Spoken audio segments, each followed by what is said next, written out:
Am I the asshole for disinviting my friend to my birthday after she showed me the food she was bringing?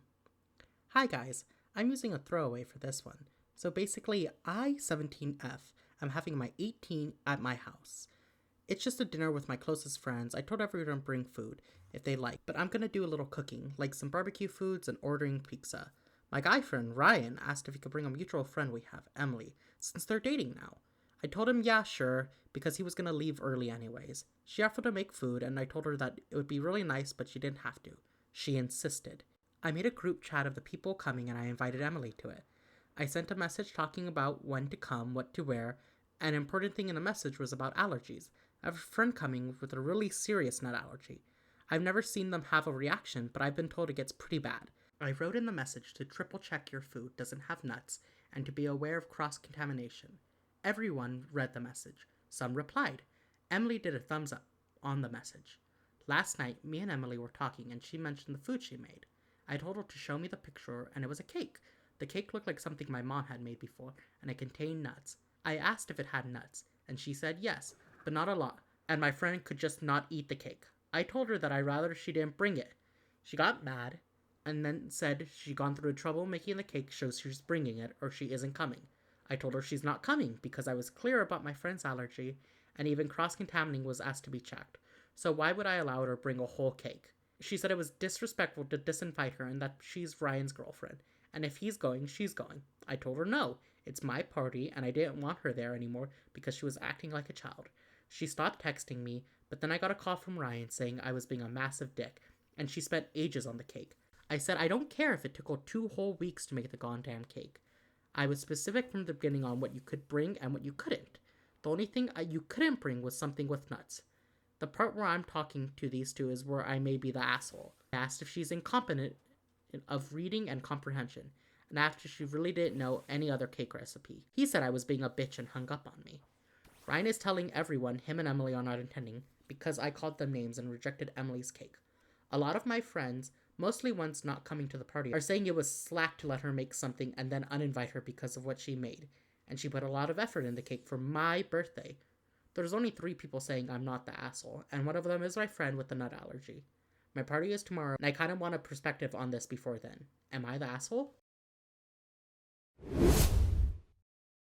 Am I the asshole for buying the house next door to my former friend? I, 30 male, used to be friends with a woman, 30F, who I met at university. We were that close that we were hanging out every day and we got to know each other. We had a falling out as she stole a piece of my academic work and I faced an investigation from the academics and staff from higher up. While we were still friends, she told me she was from X-Town, and I told her I'm from Y-Town, both seaside resorts. I was shocked she was from X-Town because my mother went there on holiday every year, and I scattered her ashes there when I was 19 years old, after she lost her battle with breast cancer. X-Town is a really popular and sought-after area in England. Prices could go up to $800K for a 3-bedroom home, and doesn't come by easily. I searched the town on a real estate site to see if any properties had come up for sale, and there was one going for $325K. However, this property was so affordable because it needed modernizing and renovating. This property was also in a perfect location. It's by the seaside. I can go on long runs on the beach every day, which I do for my mental health.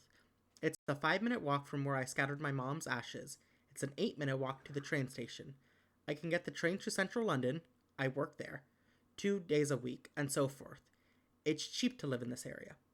I did not step inside my property until the day after New Year's Day, because there was a lot of jobs builders needed to do. After New Year's Day, I got to work during the renovations I could do. A few weeks ago, an Amazon van pulled up to drop off packages. Next door wasn't in. He asked if I could drop off a package. I saw the name, realized I'm living next door to my former friend as its unique spelling, and said no. Ex-friend has now found out I live next door to her and her parents and banged on my door, causing a commotion.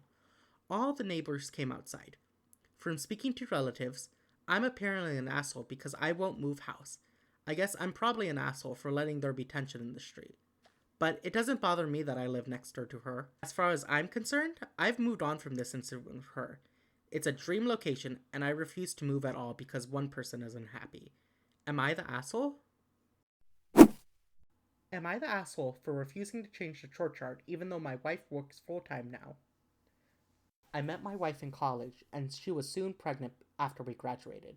We moved in together, and it was decided that she will not look for a job until after she gave birth. Our daughter was born, and my wife was a stay-at-home mother for the first 2 years. We had a lot of fights about chore splitting. I was very overwhelmed coming home and having to do a ton of chores after work, and also spend time with our daughter. This had gotten worse as our daughter got older and is a little tornado. The biggest issue was that she couldn't pick up at all, especially in the kitchen. That meant I would come home, clean the kitchen, cook, and then clean the kitchen again, then have to go around and clean up all the day's activities. We argued about this a lot, and her stance was that she watches our kid all day long so I can clean up more when I get home. In the end, I gave in and we made an official chore chart. Her, watch kid, do laundry, grocery shopping, appointments. Me, dinner, everyday cleaning, wiping down the counters, picking up toys, sweeping, etc. Trash, meal prep, and nighttime routine, baths, etc. In the summer, my company informed me that I would be let go around Thanksgiving. We talked it over. My wife found a job, and she would be the breadwinner for the time being. I had to watch our daughter, and I'm in an online master's program. At the moment, I'm watching our daughter and doing my master's program. I personally have now been having any issues, but my wife is. She hates having to come home and do the chores and clean up after us. I actually leave it cleaner than what she had left it at. I put dishes in the dishwasher throughout the day. We have been arguing about this constantly. She thinks it's unfair she has to do the chores after working all day and me pointing out that this is literally what I have done for the past 2 years, and she keeps pointing at the chore chart. She says she's the breadwinner now, and I shouldn't have to do this, and I pointed out that I was the breadwinner before to begin with, and I did all of this. That I'm watching our daughter and doing a program. She claims I'm being unfair since I refuse to change the chore chart because it's literally what I have done for 2 years. My friends have opinions on this, so I need an outside opinion. Am I the asshole for refusing to give my parents my location after they stopped paying for my tuition? I, 19F, am a sophomore in college. Until last semester, my parents were paying for about 3/4 of my tuition and housing. However, they insisted I use the Life 360 app showing my location to them at all times. It wasn't optimal, but I figured it's up to them since they're paying for me. Over the holidays, however, my dad and I had a huge argument because I changed my major from biology to nursing. He told me I was throwing away bigger opportunities, but I felt like I could help more people this way. Since then, I have started working 2 jobs and take out multiple student loans. I pay for everything now. My parents give me $0. Anyways, last weekend I went on a road trip to another state and my mom started texting me nonstop, demanding to know why I was in another state. I have forgotten about the tracking app at this point. I've realized that's how they knew, and I just deleted the app. Then came the calls from both my parents, both of them saying how dangerous it is for me not being tracked by them at all times.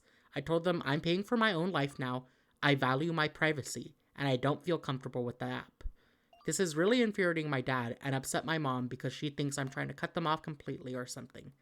They said if I don't turn it back on, that I'm not welcome at Thanksgiving this year. Am I the asshole? Am I the asshole for skipping my own surprise party once I found out it wasn't really for me? I have never been big on birthdays. Don't get me wrong, I don't hate them. I just prefer something low-key. Dinner with my closest friends, maybe watch a movie. Something small, basically. Everyone close to me knows this, especially my sister. Let's call her Maya, who loves big gestures and believes every birthday or achievement needs balloons and a theme and much, much more. 2 weeks before my birthday, Maya started acting strange. She kept asking me if I'll be free that Sunday, and acted weird when I asked why. I suspected that she was up to something, so I told her again that I did not want a party. She just laughed and said as per usual I was being no fun. A couple nights ago, the night before my birthday, one of our mutual friends let it slip about it being a party. Anyway, turns out my whole family was invited, and it was our parents' house. Some co-workers were also invited, but here's the kicker. My fucking ex. For a little context, me and my ex broke up 2 months ago, and it ended pretty badly. No abuse or cheating, but it wasn't a pleasant ending. I've made it pretty clear to everyone in my life that I want no contact. Maya knows this, however. She told me multiple times that I should just get over the whole situation because he's a nice guy, and he's been a part of all of our lives for years. The first thing I did was call Maya, demanding answers, and she didn't deny it.